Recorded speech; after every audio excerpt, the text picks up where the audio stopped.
Olá pessoal, aqui é a Marta Eixo e você está no Rato Energia Estelar e hoje estamos com muita gente legal aqui. Eu sou o Manques e... Sou a Geisa, sou Michele Araújo. Seja bem-vinda, Michele Araújo, né? Fiquei assim, Michele Geraldo, Michele Araújo, a Michele Araújo. É a Michele. É a Michele. E ela é executiva há 30 anos, gente. Olha só, nem parece que ela só tem 30, né? E ela é executiva internacional de sustentabilidade, pessoal. O que é isso, né? Na verdade, eu até falei pra Michele, eu queria trazer um dia a Michele, porque parece que sustentabilidade é um bicho de 7 cabeças, assim, né? Com 4 cérebros. E aí fala de sustentabilidade, o povo sai correndo. Então, eu falei, eu queria trazer alguém especialista para a gente poder conversar sobre isso. E, Michele, fala aqui, você já trabalhou no Reino Unido, na Europa, na ONU, como é que é tudo isso? Ai, que delícia estar aqui com vocês. Obrigada, Seja Marta, bem-vinda. pelo convite, muito bom. Então, eu comecei com a sustentabilidade meio sem saber também o que era. E eu fiz geologia na faculdade, mas não queria ser geóloga. Na época, fui tentar entender, fazer, e comecei a perceber que eu gostava de muitas coisas. E naquela época, lá, anos 90, falar que você ia mudar de área era quase que uma coisa que ninguém fazia.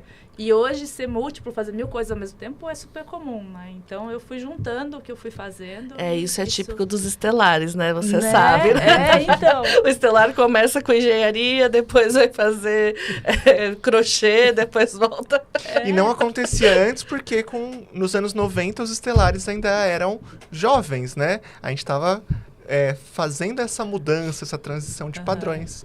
Mas parece que tem alguma coisa dentro que não te deixa desistir daquela vontade de fazer alguma coisa que você não sabe o que é, né? Eu fiz design de interiores, eu fui estudar tarô sozinha e aí acabou chegando nisso, né? Juntando tudo. Então, eu queria que você explicasse, e isso é uma coisa bem legal, porque quase as pessoas não falam muito sobre a Agenda 2030. Tá. E se você acredita nessa agenda?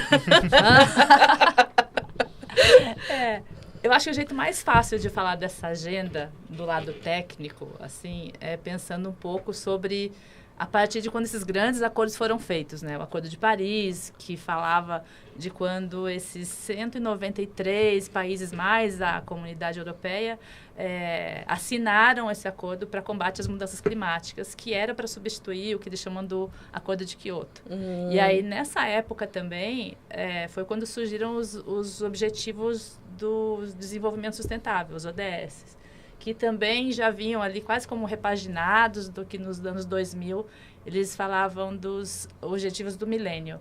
Mas, então, isso tudo vem para conectar esses países, essas organizações e governos para tentar trabalhar juntos numa agenda comum. Mas eu acho que por trás disso tem um outro ponto que, para mim, tem muito a ver com essa nossa fala de consciência, que é a expectativa das pessoas conforme elas iam percebendo esses movimentos das organizações. Então, no começo era tudo muito operacional, mas uma necessidade de mostrar para as pessoas e um pedido de entender o que estava acontecendo, porque eles estavam sendo impactados. E isso foi evoluindo até as pessoas precisarem e quererem participar mais. Então, ter que gerar um nível de confiança onde o que as organizações estavam fazendo precisava ser mostrado para que as pessoas entendessem mais e começassem a participar.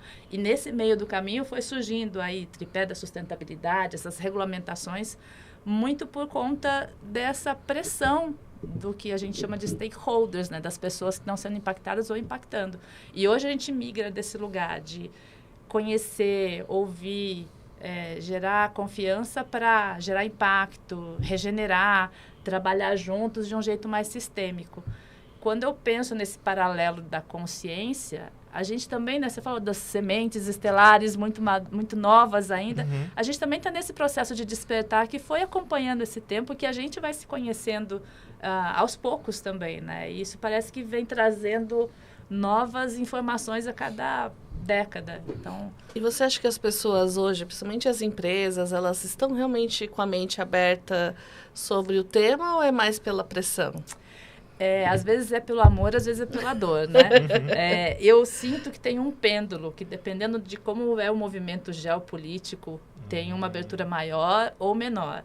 Mas você sempre tem aquelas pessoas infiltradas que querem fazer acontecer. Então, eu converso muito sobre ir pelas portas abertas, né? Como é que a gente acha quem realmente tem aquela vontade de mudar e de construir alguma coisa juntos para poder tentar movimentar. Então, não tem uma resposta única para todo mundo de acordo ou todo mundo contra, né? É como ir pensando aquelas pessoas que, se você montar uma rede, elas conseguem transformar. Tem uma frase da Margaret Mead, que é uma antropóloga americana, que eu gosto bastante, que ela diz que nunca duvide de um grupo pequeno de pessoas, porque as revoluções sempre começaram assim.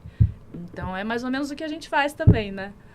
E aí, como é que você junta, né, toda essa parte aqui, teoricamente é mais burocrática, mas também com uma coisa visionária, né? E, ao mesmo tempo, esse seu lado espiritual, né, as descobertas espirituais. Eu acho que tem sido um aprendizado também sobre o quanto, cada vez que eu estou trabalhando num tema, num projeto de sustentabilidade, e às vezes eu até falo, nossa, não estou muito afim de fazer isso. Você sabe, né, Marta? Quantas vezes a gente já falou disso? Eu vou ter que falar dessa parte tão regulatória, ou tão de compliance ali e tal, e depois, quando eu mudo para um outro momento, para um outro trabalho, é justamente aquilo que eu precisava saber e fazer. Então, eu sinto que um aprendizado vai levando a outro. E com a parte espiritual também foi assim, né? Me entendendo, olhando para dentro e tentando ver como isso reflete fora. As organizações, eu acho que quando a gente fala de olhar para dentro e olhar para o meio ambiente, como é que a gente se transforma o meio ambiente, olha para o planeta e transforma o planeta, as organizações, de uma certa forma, também trabalham nesse modo, de como é que ela muda o ambiente interno das empresas, como é que ela muda a parte externa desse ambiente, do território onde ela está, e como é que ela olha para o planeta. Agora, conectar com a parte espiritual, eu sinto que tem sido também tentativa e erro. Então, teve momentos que eu traduzia para a linguagem que as organizações conseguiam entender mais e falar de risco, de oportunidades e de princípios de propósito. E aos poucos eu começo a introduzir um pouco mais esses temas de energia, e eu sinto que tem reciprocidade de muita gente. Então, por exemplo, teve um projeto que eu fiz em Belém, por coincidência, né? Esse ano só se fala de Belém. Mas quando eu morei lá, a gente tinha que fazer esses processos de planejamento estratégico para as áreas de sustentabilidade. E eu, por conversar com as pessoas que gostavam desses temas mais energéticos e mais cósmicos, eu abri um dos planejamentos com a leitura de aura, que é uma leitura do campo energético que pode ser feito para a pessoa e dos chakras, e também pode ser feito para projetos. Então, a gente fez para todo mundo que estava participando, mas também para o projeto como um todo, né? E foi muito legal, ressoou para as pessoas, porque a gente tinha que construir juntos ali, né? E como é que foi esse impacto? Assim, foi positivo? Deu certo depois? Deu certo. Até hoje, isso foi 2018, 2019.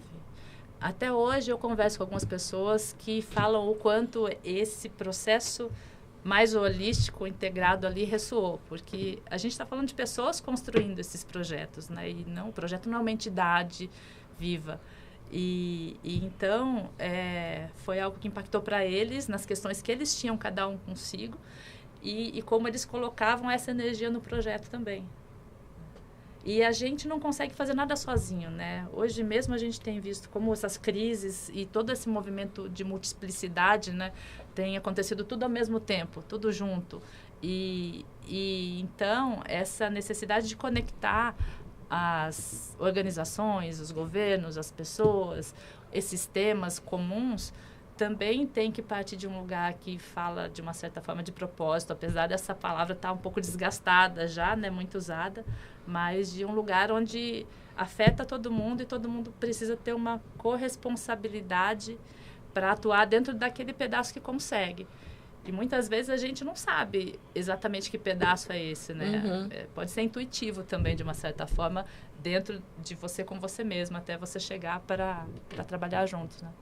É interessante porque a agenda de 2030, ela também fala não só de empresas, né? Mas das pessoas também, né? Sim, ela fala... Na verdade, as empresas tocam... As pessoas são o que movimentam as empresas, né? O grande ativo das empresas são as pessoas. E até para conseguir lidar com essas questões do meio ambiente, as pessoas são aquelas que precisam realmente atuar em conjunto. Então, não está nada dissociado, né? Eu sinto que tem uma agenda integral que a gente precisa olhar de um jeito mais sistêmico a cada vez que a gente começa a trabalhar, ao invés de fazer um projeto, falar de um tema. Tudo é impactado. Você mexe aqui e ali mexe também. Assim como com as energias, né? A gente mexe uma coisa aqui e o sistema todo, ele também se movimenta. Eu acabo dando aula de sustentabilidade na disciplina de marcas, né? Na criação de marcas dentro do design. Então, um primeiro questionamento que eu dou para os alunos é como é que a gente vai falar sobre sustentabilidade se muitas vezes dentro da nossa sociedade a gente não tem uma vida sustentável. A gente dorme pouco, come mal, tem uma série de costumes ali que a gente tem que driblar para equilibrar a vida. Então, pelo que a gente está conversando aqui, há uma negociação entre a transformação, né, das pessoas, do indivíduo, para que isso possa vir para o coletivo. E quando a gente fala que as empresas estão se movimentando, muitas vezes elas vão se movimentar nesse caminho da sustentabilidade por um objetivo de lucrar mais. Porém, do mesmo modo, isso só vai funcionar, né, como uma medida extensiva para ser mais sustentável se as pessoas aceitarem. Não adianta vir com uma ideia mirabolante, né, que às vezes pode até gerar mais lucro, teoricamente, mas as pessoas não estão dispostas a mudar como elas consomem, né? Então a gente entra nesse ponto. Como mudar o indivíduo primeiro, né? E aí, só para completar e deixar um pouquinho mais complexo, tem uma negociação que é o indivíduo e tem uma negociação que também acontece ali no espiritual, né? Na intuição. Como é que a gente lida com todas essas esferas que são sociais, espirituais e práticas? Tá. Várias questões. Muita coisa. Já esqueci a primeira. Já esqueci a primeira, Tô andando bem assim, viu? Eu acho que tem uma coisa que eu não acredito muito em mudar o indivíduo, mas eu até já acreditei nisso, mas hoje em dia já passou essa fase. Mas eu acho que a gente consegue trazer insumos para que ele possa refletir. Então, um dos caminhos é trabalhar muito com as lideranças das organizações e tentar mostrar cada vez mais. E aí entra essa tradução de como é que ele entende essa agenda da sustentabilidade na linguagem dele. Então, eu viro uma tradutora ali tentando achar formas de mostrar. E muitas vezes é por números mesmo. Então, entrar bem nesse lado do quanto você consegue gerar mais crescimento, melhor reputação, menor risco, menos custo. E aí, quando você fala desse universo das marcas, tem várias marcas que já mostraram o quanto elas foram bem-sucedidas por conta da sustentabilidade, né? Mostrar que a sustentabilidade, ela é parte do negócio, ela não está dissociada. E como é que o negócio prospera e todo mundo prospera porque ele está olhando para essas lentes. E aí tem vários exemplos, né, de marcas e de empresas que foram fazendo isso ao longo dos anos e que os seus números foram mostrando que elas cresciam mais e também tinham um retorno para as pessoas. E aí, quando você fala das pessoas dentro das organizações, a gente sabe o quanto esses ambientes, não só das organizações, mas fora, né, com toda essa pressão que está acontecendo, está tudo muito pesado, muito difícil, né? E eu sinto também que tem um lado de como é que a gente consegue manter a energia alta para lidar com essas questões todas, né? Estava falando com a Marta outro dia sobre um grupo que eu faço parte de mulheres, uma sobe e puxa a outra, mas para a agenda de saúde emocional. E a gente foi fazer uma conversa sobre saúde emocional e inteligência artificial. E a questão ali não era aprender sobre a inteligência artificial e as metodologias e as técnicas e quais são as melhores para isso ou para aquilo. Era como é que você consegue lidar com a ansiedade e a pressão que está fora. Então, achar caminhos para ficar bem emocionalmente, coisas que você gosta de fazer, coisas que te equilibram e mantém a sua energia alta e bem, para aí você poder lidar com tudo que está fora, mas que de uma certa forma também está dentro, né? Um exemplo de um projeto de sustentabilidade na prática. Tá. Bem assim, tipo, sustentabilidade para idiotas, assim, sabe? Tem um que eu adoro e que eu fiz junto com uma consultora, que foi uma das minhas mentoras quando eu comecei a trabalhar com economias criativas e novas economias, chama Lala Derrenzelan. Sempre falo dela e algumas pessoas que, inclusive, gostam muito do canal aqui, passam sempre com vocês, já devem ter ouvido essa história. Mas a gente fez um workshop na Bahia para que naquela região a gente conseguisse desenvolver outras formas das pessoas trabalharem além do turismo. Então, esse workshop ele começou com como que é o seu sonho, o que você realmente quer fazer, como é que a gente trabalha a partir do sonho e da vontade e da potência, ao invés de olhar a partir da falta. E as pessoas iam ali colocando no post-it tudo que elas queriam fazer. A gente foi cruzando, foram 2 ou 3 dias de conversa. E tinha uma moça que ela queria ela era depiladora, mas ela queria fazer algo com produtos mais naturais. E ela mandava a cera vir de São Paulo para ela poder fazer o trabalho dela. E nessas conversas, conectando com as outras pessoas, a gente identificou um rapaz que era filho de um dono de um apiário que não sabia o que fazer com a cera local. Né? Um outro cara que sabia vender como ninguém, assim, daqueles que te vende tudo, porque tem uma conversa que é super engajada, cativante. E um rapaz que tinha mudado de São Paulo para lá, que trabalhava com comunicação e queria trabalhar lá. Então, no fundo, a gente juntou tudo isso e acabou gerando um projeto de impacto, mais do que só um novo negócio para aquela pessoa. Mas tem outras, isso num nível mais individual, né? Tem um outro exemplo que eu gosto muito, que foi na África do Sul, que eu falei dele esses dias até, sobre essas comunidades onde as mulheres são as líderes das comunidades e precisavam buscar água muito longe. E 2 engenheiros que também eram da região desenvolveram uma forma de carregar água que elas não precisavam carregar na cabeça. Eles desenvolveram um tambor que era rolável. E aí elas podiam andar longas distâncias carregando essa água sem mudar a cultura, sem mudar o estilo de vida e ainda mantendo uma forma de evolução, de inovação também, porque depois eles desenvolveram filtros e tal. O projeto foi expandido para vários outros países, acho que mais de 60 países. Então, porque talvez trabalhar com trazer água de uma outra forma impactasse na cultura também, né? E aí a pessoa não aceita, né? Então. Fizeram isso na Índia, colocaram crematórios elétricos e o pessoal não quer. A pessoa quer ali na beira do rio, com a madeira E acho que isso é uma grande sacada, porque a maioria dos consultores tem esse costume de chegar e querer... Olha, essa aqui é a minha ideia e assim vai funcionar porque eu acho que eu entendo o que você precisa. Mas não, a gente precisa escutar. E não só escutar e transformar aquilo numa ideia, mas fazer junto. Porque tem uma sabedoria ancestral e tem uma sabedoria espiritual também ali de cada grupo que ela vai trazer mais insumos diferentes e adequados para aquele grupo do que a gente de fora pode trazer. A gente pode ajudar a organizar e tal, mas depois você sai e eles ficam com aquilo. Então, tem que fazer sentido, né? E não necessariamente deixa de ter essa conexão com governo, com empresas, né? Tem todo um mecanismo de conseguir trazer mais financiamento para esses projetos também, que aí dados e transparência, tudo isso pode ajudar a fortalecer esses projetos, mas tem que ser junto, não dá para fazer de um para um ou separado, né? Muito legal. E você falou de economia regenerativa, como é que você vê essas novas possibilidades de trabalho, né? De fazer o trabalho, desenvolver a forma das relações, né, de trabalho?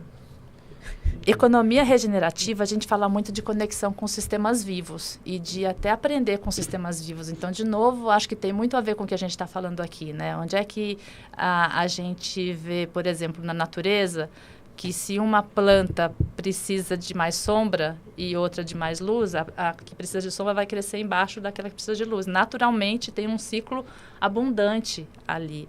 Então, tem um aprendizado com novas formas de trabalhar que as organizações às vezes começam a entender. Então, na agricultura, por exemplo, né, formas de agricultura regenerativa, mostrando como os alimentos mais saudáveis e até processos mais saudáveis estão voltando a ser uma forma de trabalhar. E aí tem alguns projetos que eu brinco que eles não são projetos de inovação, eles são resgate daquilo que já acontecia, né? Então, a gente fala de, sei lá, banheiro seco. Algumas comunidades aí usam muito banheiro seco, mas antigamente os nossos avós usavam banheiro seco também, né? No interior, eu sou do interior, de uma cidade pequena no interior do Paraná. Então, eu lembro do banheiro seco na casa dos meus avós. As hortas comunitárias e tal. Tudo isso pode ser feito num nível pontual, mas também gerar escala, né? Você pode trabalhar com grandes empresas que precisam desses insumos e isso conecta com o propósito de marca, com como essas marcas vão transformar os ambientes que elas vendem e como as pessoas consomem. E tem pesquisa, você falou que as pessoas às vezes não querem mudar o consumo, mas tem uma pesquisa, tem uma organização que chama Globescan, e eles a cada 2 anos fazem pesquisas mundiais sobre hábitos de sustentabilidade, sobre percepção, e as pessoas mostraram, eu acho que tem uns 2 anos ou 3 anos essa pesquisa, que elas queriam consumir de forma mais sustentável, mas não sabiam como. Então, tem um espaço também para a gente educar as pessoas através das empresas e das marcas e não necessariamente isso precisa ser tão rígido, né? Tão técnico. Ele pode ter a parte técnica, mas pode ter também esse lado emotivo e que conecta mais todo mundo, né? Interessante. É um jeito diferente de pensar um projeto, né? Não é só pensando no público, pensando nos lucros ou pensando na estética, pensando dentro de um projeto de design, um projeto social também, né? Então, o que a gente vê, é um trabalho de negociação e de análise, de ética, né? Análise cultural, análise de vários fatores do ambiente, de possibilidades, né? Sim. É um trabalho de formiguinha, de ficar o tempo todo conversando com todo mundo, juntando as pontas, entendendo o que pode fazer sentido, quem pode realmente apoiar e ir costurando. É uma costura o tempo todo. E é um pensar diferente mesmo, porque a gente chegou até aqui de um jeito, né? E agora a gente tem um mundo totalmente diferente. A gente fala de transições planetárias, a gente fala de transições climáticas. Tem um pensador de design regenerativo que chama Daniel Wall. E ele fala que a mudança que a gente está vivendo agora, que a gente precisa viver agora, ela é equivalente ou maior até do que as 2 grandes maiores mudanças do mundo, como a Revolução Industrial. A diferença é que aquelas foram graduais e foram inconscientes e foram entrando conforme o mundo evoluía. Agora, a gente tem a chance de fazer isso de uma forma mais consciente. Precisa fazer de uma forma mais consciente. E tem tudo acontecendo ao mesmo tempo. Então, não tem como fazer sempre do mesmo jeito. Mas, às vezes, a gente pode fazer de um jeito até mais simples, né? Depende muito de como pensar isso junto. Eu acho que os processos colaborativos, eles são uma tecnologia complexa. E eles, na base, dependem de 2 coisas que são essenciais para a gente em qualquer lugar, que é afeto e confiança, para a gente conseguir fazer junto, né? É aí que é o desafio, né? Né? Mas é interessante quando você fala de transição planetária, porque é bem o que fala da era de Aquário, né? Então, a energia das comunidades, dos acordos, né? E da fraternidade, da unidade, né? Então, tem muito disso que está acontecendo agora nessa região organizacional, digamos assim, que também tem esse movimento, né, dessa consciência da transição chegando nesse processo também, né? Então, é bem interessante. E 2030, dentro da agenda do José Arguelles, é quando chegam todas os seres do amanhã para ajudar nessa transição. Então, ele fala que é o sonho de 17 anos e que terminaria em 2030. Então, até lá, a gente recebe toda a informação, né? E aí a gente vai ver como é que vai ser todo esse processo, né? Porque, realmente, na última fala da Lili, quando ela traz as energias do próximo século, ela fala assim, são coisas que a gente nunca viveu. Então, não está na Bíblia, não está no Torá, não está... E aí está todo mundo assim, meu Deus, né? Então, esse é o desafio, né, desse milênio que a gente está, porque antes o pessoal, né, subia a montanha, trazia o livrinho e falava, gente, sigam o livrinho, né? E agora não vai ter mais isso, né? Então, por isso que está todo mundo nesse desespero, né? E é muito do que a gente sempre fala, né? De acreditar mais na nossa intuição e cada um acreditar mais em si mesmo e não esperar um grande salvador resolver tudo, mas todo mundo puxar pelo seu eu ali para conseguir conectar com os outros, né? Tem um professor que eu tive de sustentabilidade, ele chama Satish Kumar, ele é indiano, e ele foi um dos fundadores do Schumacher College. Ele fez uma caminhada saindo da Índia, acho que ele levou 2 anos e meio, até, eu não lembro se foi Paris, Estados Unidos, sem dinheiro, sempre conversando com as pessoas, e ele fala muito sobre essa conexão solo, alma e sociedade. Do quanto a gente é parte do solo, a gente vem do solo, a gente vai para o solo, a gente é natureza e está tudo interconectado e não dá para separar essas coisas. Então, é como se a gente estivesse numa fase onde a gente se desconectou tanto, né, Marta? E agora está precisando voltar a fazer essas reconexões para poder encontrar sentido de novo. Parece que o mundo está muito sem sentido e precisando reforçar esse sentido. E, de novo, não tem um manual, né? É assim que eu sinto também, mas tudo é tentativa e erro, assim, tateando e respirando e ver se dá certo ou não, né? Até mesmo porque os manuais que trouxeram antes também não foi lá aquela coisa. Não, é melhor que não tenha, né, agora.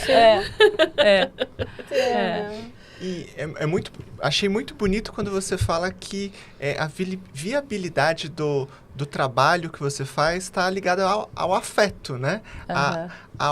As comunidades, as pessoas envolvidas cederem, se relacionarem, encontrarem a sua essência. E é uma busca, né, do nosso momento, esse mergulho interno para que a gente entenda quem é, o que fazer nesse momento e como também ceder e se relacionar com o outro que talvez esteja no mesmo processo. Eu falo que você reconhece a divindade em você e reconhece no outro se relacionando, né? E é a base da espiritualidade. Então, a espiritualidade não é fazer projeção, ir para a nave. Às vezes é lidar com o mundo prático, entendendo o outro, né? Até mesmo porque a gente está aqui, né? A gente está aqui por um motivo. Até hoje eu não entendi qual é o motivo, mas... Como você não entendeu? As coisas que você faz. Às vezes não precisa entender, é só praticar, né? Você já pratica. Mas esse relacionamento com as pessoas é uma prática que às vezes é muito difícil a gente fazer. E o quanto a gente precisa se entender e ir trabalhando essa intuição e essa energia com o outro também para conseguir... construir alguma coisa juntos, né? Então, aí eu acho que tem um lado que é totalmente desse relacional e dessa construção de afeto. Vai ser muito difícil fazer alguma coisa legal com quem você não gosta. Às vezes a gente tem que ultrapassar isso e é o nosso ego e é o nosso karma, né? Ou outras coisas que estão por aí que a gente não percebe. Mas tem um lado muito energético também de montar essa coletividade que é muito sutil, que às vezes a gente... vai fazendo e vai acompanhando sem ter muito beabá de como fazer, né? Mas também tem uma coisa muito intuitiva. Mas eu também concordo que os relacionamentos são a nossa grande universidade aqui para a gente crescer como ser humano, ou pelo menos para a gente se entender um pouquinho mais e diminuir o sofrimento, né? Tentar encontrar um pouquinho de paz, um pouquinho de liberdade sozinhos e juntos também, né?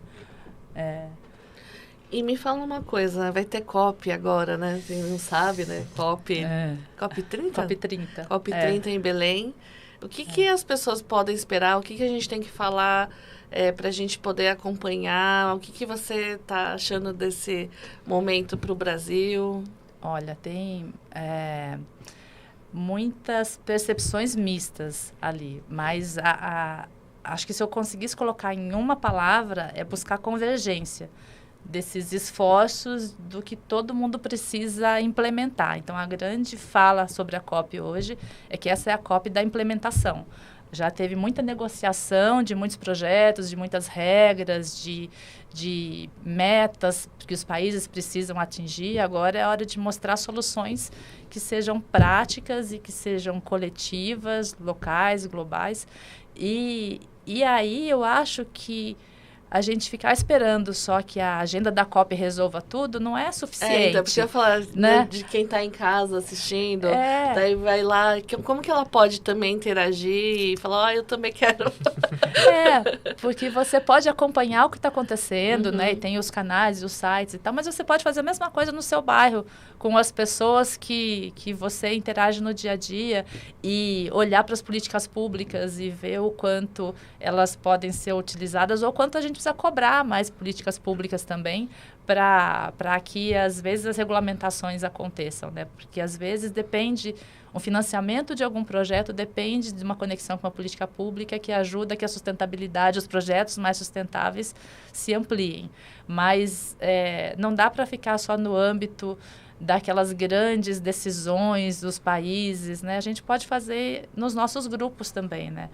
De novo, voltando para aquela frase lá do começo da Margaret Mead, né? De cada grupo pequeno também pode fazer uma revolução. Então, gente, peguem lá no seu grupo, né, da oração, fala, gente, vamos falar de COP 30? O grupo do condomínio no Zap. Porque no fundo, quais são as nossas questões no dia a dia, né? Às vezes falar da COP 30 é uma coisa tão distante e às vezes a dificuldade com a pessoa do condomínio é mais palpável para mim, mas se eu começo a resolver isso, o jeito de fazer talvez seja o mesmo. E ir ampliando esse grupo e conectando com outros é aquela rede que a gente consegue ir montando, como a rede cristalina, né? Que tem ali os seus elos e quando a gente conecta é que ela ganha força. Então, de novo, eu acho que essa construção de consciência interior e coletiva que a gente está desenvolvendo, mas que um é reflexo do outro também. E aí tem, claro que pensando na COP, tem aí as suas linhas de projetos e de temas, né? De água, de terra, de mudanças climáticas, a parte social, comunidades tradicionais, direitos humanos. Então, porque para quem trabalha no xamanismo, são as essências do xamanismo, né? Água, terra, ancestralidade, né? Então, pegar os grupos lá e só sair um pouquinho, às vezes, só da parte espiritual e falar, gente, e se a gente não podia fazer algo mais de impacto também? É uma coisa que dá para se pensar, né? Bem isso, porque senão a gente também às vezes se perde no espiritual. E é muito legal e muito fácil, mas se a gente escolheu estar aqui, a gente precisa também conseguir fazer coisas práticas aqui, né? E não só individuais, né? Lá, quando veio a Kátia, para quem assistiu a Kátia Pereira, que ela é a presidente da SP Flor, a SP Flor agora é saúde planetária. Né? Então, e ela também fala sobre esse aspecto de criar movimentos, nem que sejam pequenos, né, como você falou, mas que causem impacto nessa consciência das pessoas em relação ao meio ambiente, em relação à sustentabilidade, e entender que não é um bicho de 7 cabeças, não é aquela matéria chata do professor. Não precisa ter esse nome complicado, né? eu brincava com umas amigas também que são da área e falava, o dia que a nossa mãe consegue entender o que é sustentabilidade, eu fiz um relatório uma vez que o pessoal que trabalhava com a gente, nossa, a minha mãe leu e entendeu e gostou. E para mim isso foi o principal, porque a gente está falando para além daquele grupinho que já entende daquilo, mas é para todo mundo, né? Então, e ampliando isso do jeito que dá mesmo, né? Ir pelas portas abertas, tentar fazer o que é possível, porque também tem tanta coisa difícil para a gente lidar no dia a dia, né? Você ainda vai tentar olhar para isso, mas às vezes são coisas simples que vão mudando a chave, né? Que é uma coisa da academia, né? A gente descobre algo pesquisando maravilhoso e aí conta para 3 pessoas ali de uma banca, elas acham super legal e muitas vezes esse conhecimento acaba ali, porque não se torna acessível para a comunidade, né? Então, vou fazer uma pergunta. Diga. Como a pessoa comum pode ser mais sustentável? Como, Michele? Como eu posso mudar hoje, pessoal que está assistindo? Tá. O que está ao teu alcance fazer hoje? Porque, às vezes, a gente pode ficar mais ansioso tentando fazer grandes mudanças e, de repente, é uma coisa pequena. Às vezes, é você ser mais compassivo com uma pessoa da família. Porque a gente está falando de sustentabilidade humana. Outro. Não, né? Outro. Tá bom. Fala outro. Às vezes, é a gente desenvolver autoestima. Melhorou. Melhorou, né? Melhorou. Né? Porque a partir disso, de novo, quando a gente falou, manter a energia alta no mundo onde a gente está vivendo não é difícil. E aí é coisa do afeto, né? Do afeto. Quem não teve burnout? A gente está o Brasil hoje é um dos países que mais tem ranking de ansiedade de burnout. Então, você conseguir minimamente estar inteiro para conseguir lidar já é um grande passo. E aí, é claro que tem as coisas básicas de economizar água e reciclagem, e cuidar da alimentação, a alimentação mais saudável e também comprar do produtor local, são coisas que conectam. Tem uma empresa, eu acho que ela era da Ásia, uma mineradora, que percebeu que a produtividade da empresa estava caindo e não sabia entender, e isso estava gerando um risco para a saúde e para risco de acidentes. E eles perceberam que era baixa proteína na alimentação das pessoas. Então, eles começaram a ver com os nutricionistas como é que eles conseguiriam aumentar a proteína. E começaram a comprar ovo da comunidade local. E aí, isso foi desenvolvendo cadeias de produtores que faziam sentido manter dentro de um tamanho adequado para também não ter uma produção muito exagerada, mas que fosse para outras empresas também. Isso foi ajudando a que as comunidades também entendessem como é que elas poderiam se desenvolver nos seus grupos menores, mas a empresa sendo um catalisador daquilo.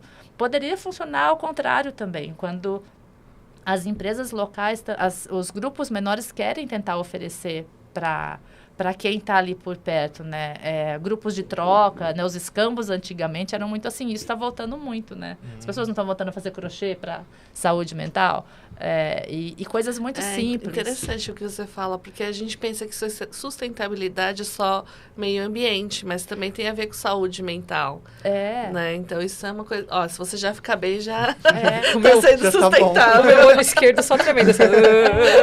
A maioria das pessoas olha para a sustentabilidade como a parte ambiental, mas a parte social não está desconectada. Tem muitos projetos que funcionam à beira das florestas que, quando está pegando fogo, quem avisa são as pessoas que estão ali na comunidade, na região. E essa parte que ainda às vezes é o patinho feio, que é a governança, que é você conseguir capturar essas informações e contar essas histórias para que as pessoas entendam e aprendam com elas, ajuda também a internalizando no dia a dia de cada um. Então, por isso que eu volto a falar, conversar com... no bairro, na cidade pequena, dentro da família e dentro das grandes organizações também. É o mesmo modelo, né? E não tem uma fórmula certa também, né? É muito de trabalho de formiguinha, de novo. Muito bacana. E para quem quer um pouquinho mais, eu falo assim, eu quero trabalhar, eu quero ser essa pessoa da sustentabilidade. Porque não sei se já existe um curso de faculdade. Como que ela caminha para chegar nesse lugar? Aproveita e fala, como que você chegou aí? Você fez geologia, fez tarô, leitura de aura, crochê, design. Eu cheguei de um jeito bem empírico, assim, também. Eu senti que eu não queria mais trabalhar com a geologia. Na verdade, eu tinha feito geologia e gostava muito, mas não era tanto o que eu pensava em fazer na época, e fui fazer decoração de interiores. Porque eu adoro, eu acho que eu devia ter seguido, adoro mexer com a beleza e esse lado também de rearranjar as coisas. Depois estudei marketing, fui tateando, até uma hora que eu conheci um pouco das novas economias, e quando eu vi, aquilo juntava um pouco de tudo. Então, era como se a sustentabilidade abarcasse as habilidades que eu gostava de usar. E também não ficar acreditando nas pessoas que falavam que podia ser uma coisa só. Porque senão eu teria que fazer faculdade e fazer aquele trabalho e ficar no mesmo trabalho por 20 anos. Eu passei por vários setores, várias empresas, consultorias, e aí também toda essa parte espiritual da leitura de aura, de tarô, de reiki xamânico estelar que a gente faz. E, aliás, nos próximos vídeos, a gente vai ter o Nazareno falando sobre o reiki xamânico, então assistam ao gancho, né? Então, eu acho que a sustentabilidade virou esse grande guarda-chuva. Então, se tem uma carreira que não tem um caminho claro, é essa, porque ela está em tudo, ela é transversal a todas as áreas. Você pode, em qualquer coisa que você faz, em qualquer trabalho, se conectar com sustentabilidade. Se você for da parte de compras, de corporativo, de operacional, tudo tem um gancho. E dali você pode se movendo. Mas hoje tem cursos, tem pós-graduações, tem cursos mais técnicos. Então, tem muitos caminhos. Quando eu comecei, era cortar mato alto era ainda. Tudo mato. Era tudo mato, né? Que bom que era tudo mato. A gente quer que volte a ser tudo mato também, de uma certa forma, né? E se alguma empresa, ou se alguém gostou dessa história, né? Quer conversar com você sobre implementação de sustentabilidade na empresa ou no grupo, como que elas te acham? E você faz esses projetos? Explica um pouquinho. Eu tenho feito mentorias sistêmicas, que eu chamo de tanto olhar para projetos quanto para as pessoas que querem se desenvolver. E aí eu, às vezes, junto um pouco mesmo desse conhecimento da sustentabilidade com as técnicas holísticas, com a leitura de aura, com essas leituras de campo, dependendo de cada situação, que pode ser para pessoas, pode ser para grupos.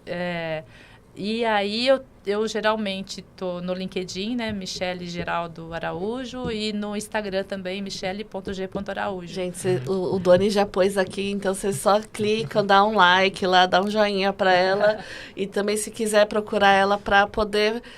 porque é interessante, né? Às vezes o empresário quer colocar sustentabilidade, quer olhar para isso e falar, nem sei como começar. Então, às vezes você ter essa consultoria é interessante, né?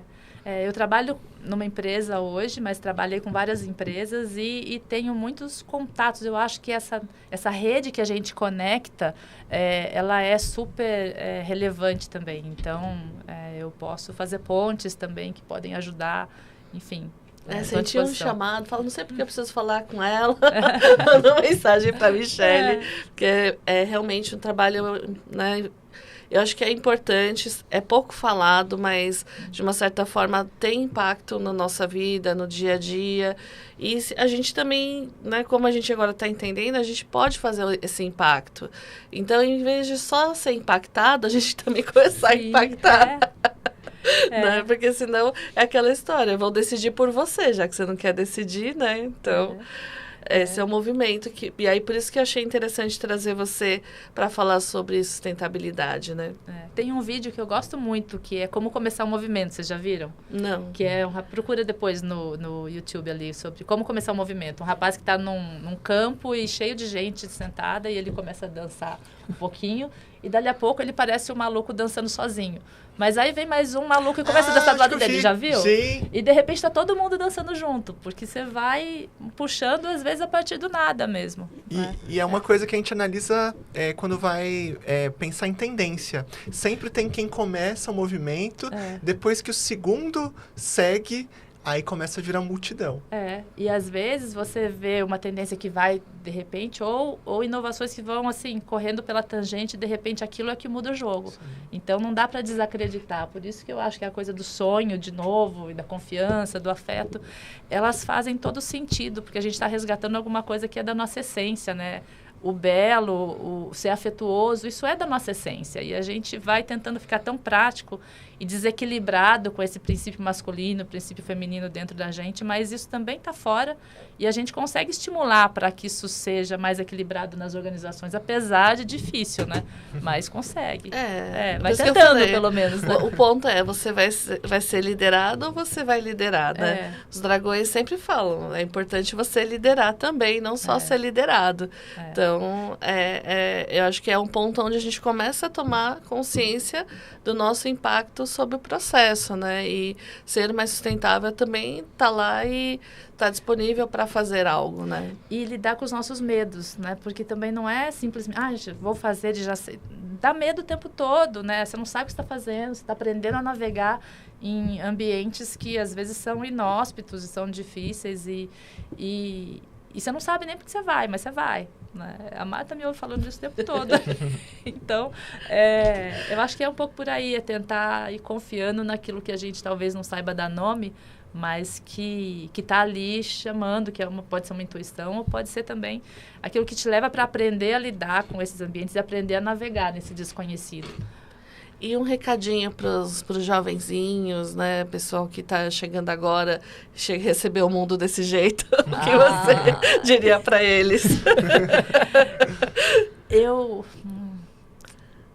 acho que eu diria para não desistir daquilo que a gente acredita que é possível.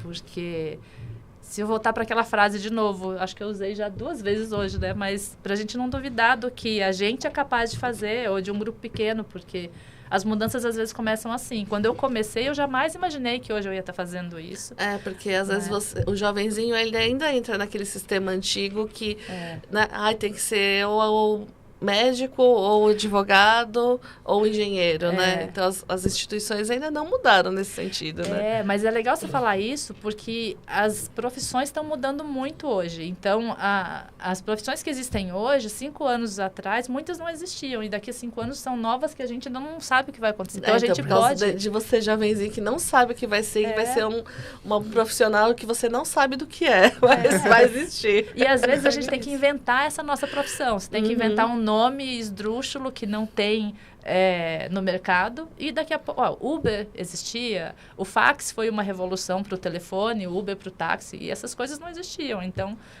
às vezes é daí também, de uma ideia maluca que pode fazer sentido. Não, agora tudo fez sentido para mim. Porque às vezes eu vejo... Porque eu sou da turma. Para mim, profissão é médico, engenheiro, arquiteto, advogado, dentista, né? Não sei o que lá. Aí você entra no LinkedIn e vê lá a profissão da pessoa. Seilos, Sbrvels, Swarovski. E 15 mil nomes ali também do que você faz. Aí você fala assim, não, e vaga? Você já viu? Às vezes aparece lá, tipo, uma chamada assim, vaga. Aí você vai olhar assim...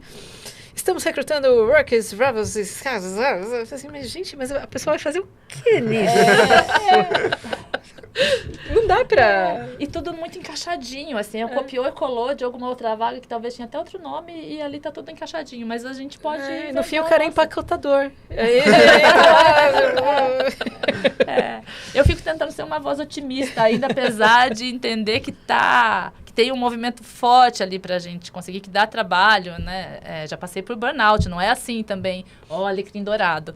Mas... porque a gente está batendo contra o velho sistema, né? E o velho sistema é esse. Você nasceu médico, vai morrer médico, né? Nasceu advogado, vai morrer advogado, né? Vai morrer mesmo.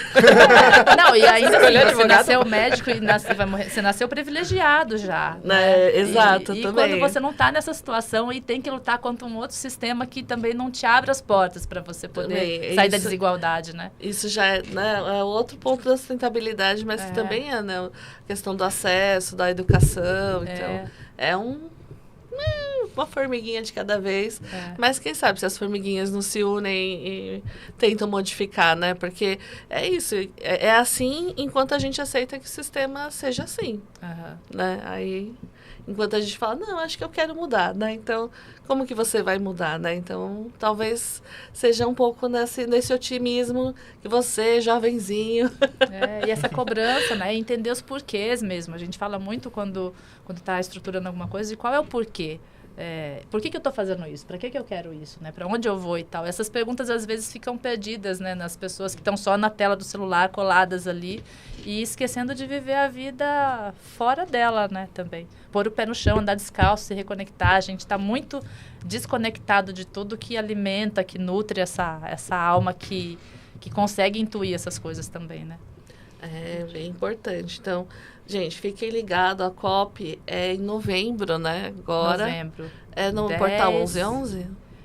Olha, porque é de 10 de novembro, 11 até 21 de novembro. Então, olha, não tinha pensado nisso. Então, essa COP eu acho que vai ser bombástica, exatamente porque ela começa num portal muito forte, que é o 1111, e que vai trazer muita gente ali para discutir, para trazer... Então, já tem um campo mórfico se transformando e criando ali. Então, se você puder, né, participar também... Conversar lá com a sua família, conversa com o cachorro. Você vai fazer sessão nesse portal? 11 então, vai falar do 11 eu vou portal? estar no Stargate. Ah, tá. Ela vai ser o portal. Ela vai ser o portal 11.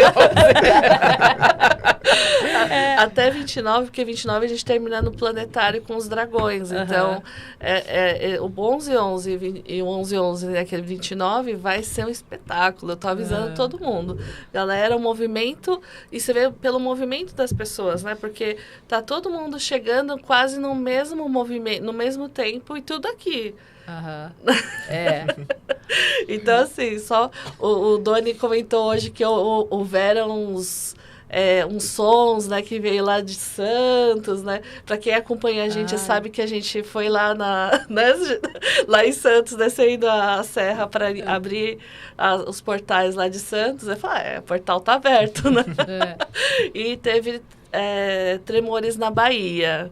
Então, já estamos começando a receber essa energia. E é dessa energia, eu acho que está vindo com a COP30 e com esse povo que vai vir para abrir portal e vai ser... Né? Então, se você quiser participar conscientemente, se conecte, né? Ou a COP, ou alguma coisa que realmente seja para você melhorar e para melhorar o seu ambiente, né? E olhar para as coisas que a gente já tem dentro de casa. Eu não falei também enquanto eu não queria ser geóloga, mas a geologia me ensinou muito sobre a vida e como agora a gente olha para isso, está totalmente conectada com a terra e com essas energias que estão aflorando de novo agora. Então, às vezes tem uma coisa que a gente não dá tanto valor e pode ser o nosso gancho para começar a se transformar, né, também. O Steve Jobs falava do conectando pontos, né? Então, você não sabe por que fez, mas você está fazendo depois que você entende. Então, só vai fazendo também. E tem mais algum recadinho, alguma coisa que você queira compartilhar com a gente antes da gente encerrar? Eu estou curiosa para saber o que vai acontecer no portal agora. Não, se você está assistindo depois que passou o portal e você comenta aí o que aconteceu. Mas, para mim, eu vejo principalmente pelos movimentos das pessoas, né? Então, imagina, né, tá movimentando tanta gente, de tanta consciência ali para trabalhar aquela região. Depois aqui, né, as pessoas espiritualistas, então, também movimentando aquela região que a gente vai estar em Florianópolis. Falei pro Doni que eu vou tentar gravar, mas eu não sei se eu consigo, não prometo nada, mas vou tentar. E o fato da COP ser na Amazônia, né, por mais que tenha toda essa parte técnica, mas eu morei 1 ano e 2 meses em Belém.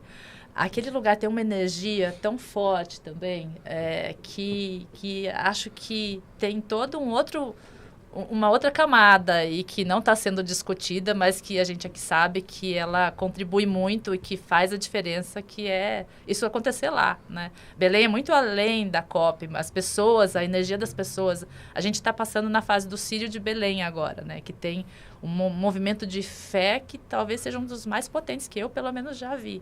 Imagina isso acontecer também antes, quase que abrindo caminho para esse portal. Né? Isso, né? Então, novembro, segurem-se porque vai tremer, né? Então, já tô avisando. E olha, eu não sou apocalíptica. Alguma pergunta para ela, pra gente poder encerrar? Não, tranquilo. Tá tudo ótimo, né? Estamos todos sustentáveis, galera. Olhinho, ó. Quando a responsabilidade bate, o olhinho treme, né? Pois é. Respira. Maravilha. Michele, e a Michele falou que foi uma cocriação dela, tá aqui, então... A Marta me chamou e eu tinha esquecido que uns dias antes eu assistir alguma sessão de vocês, ia ser tão legal um dia ir participar lá também. De repente a Marta chamou, e agora, vindo pra cá, que eu lembrei disso, né? Cocriando. Então, né, não esqueçam de fazer suas cocriações. Doni na mesa, valeu, obrigadão pelo apoio. E, pessoal, então acompanhem a COP, é importante. Para quem tiver mais dúvida, né? Porque a gente falou muita coisa aqui. A Michele, então, falou um monte de coisa que... Só cada coisa que ela falou, né? Já dava um programa inteiro. Mas dá uma olhada na agenda da ONU, procura lá, digita lá, Agenda ONU 2030. Tem muita coisa sobre essa questão, sobre como a gente vive.